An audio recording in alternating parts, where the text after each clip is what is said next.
Hi guys, my name is Steven, and today I'll be continuing Mark. So today I'll be reading chapter 3. And he entered the synagogue again, and a man was there who had a withered hand.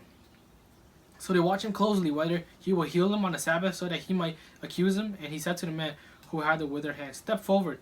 Then he said to them, "Is it lawful on the Sabbath to do good or to do evil, or to save life or to kill?" But he kept silent. And when he had looked around at them with anger, being grieved by the hardness of their hearts, he said to the man, "Stretch out your hand." And he stretched it out, and his hands were restored as whole as the other. Then the Pharisees went out and immediately plotted with the Herodians against him, how they might destroy him. But Jesus withdrew with his disciples to the sea, and a great multitude from Galilee followed him, and from Judea, and Jerusalem, and Idumea, and beyond the Jordan, and those from Tyre and Sidon. A great multitude, when they heard now many things he was doing, came to him. He told his disciples that a small boat should be kept ready for him because of the multitude, lest they crush him. For he healed many, so that as many as had affliction pressed about him to touch him. And the unclean spirit, whenever they saw him, fell down before him and cried out, saying, "You are the Son of God." But he sternly warned them that they should not make him known. And he went up to the mountain and called to him. He himself wanted, and they came to him. Then he appointed 12, that they might be with him, and that he might send them out to preach, and to the power to heal sicknesses and to cast out demons.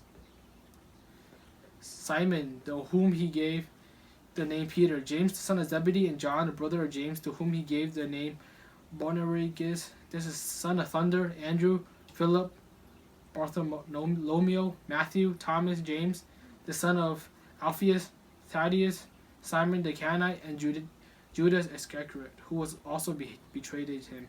And they went into a house. Then the multitude came together again, so that they could not so much as eat bread. But when his own people heard about this, they went out to lay hold of him, for they said, "He is out of his mind." And the scribes who came down from Jerusalem said, "He has Beelzebub, and by the ruler of the demon he casts out demons." So he called them to himself and said to them in a parable, "How can Satan cast out Satan? If the kingdom is divided against itself, the kingdom cannot stand. And if a house is divided against itself, the house cannot stand. And if Satan has risen up against himself and is divided, he cannot stand, but has an end. No one can enter a strong man's house and plunder his goods unless he first bind the strong man, and then he will plunder his house. Surely I say to you, all sins will be forgiven the Son of Man, and whatever blasphemy they may utter, but he who blasphemies against the Holy Spirit never has forgiveness, but is subject to eternal condemnation." So because they said he had an unclean spirit, then his brothers and his mothers came and stand outside. They sent to him, calling him, and a multitude was sitting around him, and they said to him, "Look, your mother and your brother are outside seeking for you." But he answered them, saying, "Who is my mother or my brother?" And he looked around the circle, and those who sat around him, and said, "Here are my mothers and my brothers. For whoever does the will of God is my brother and my sister and mother." Mark chapter 3. See you in Mark chapter 4.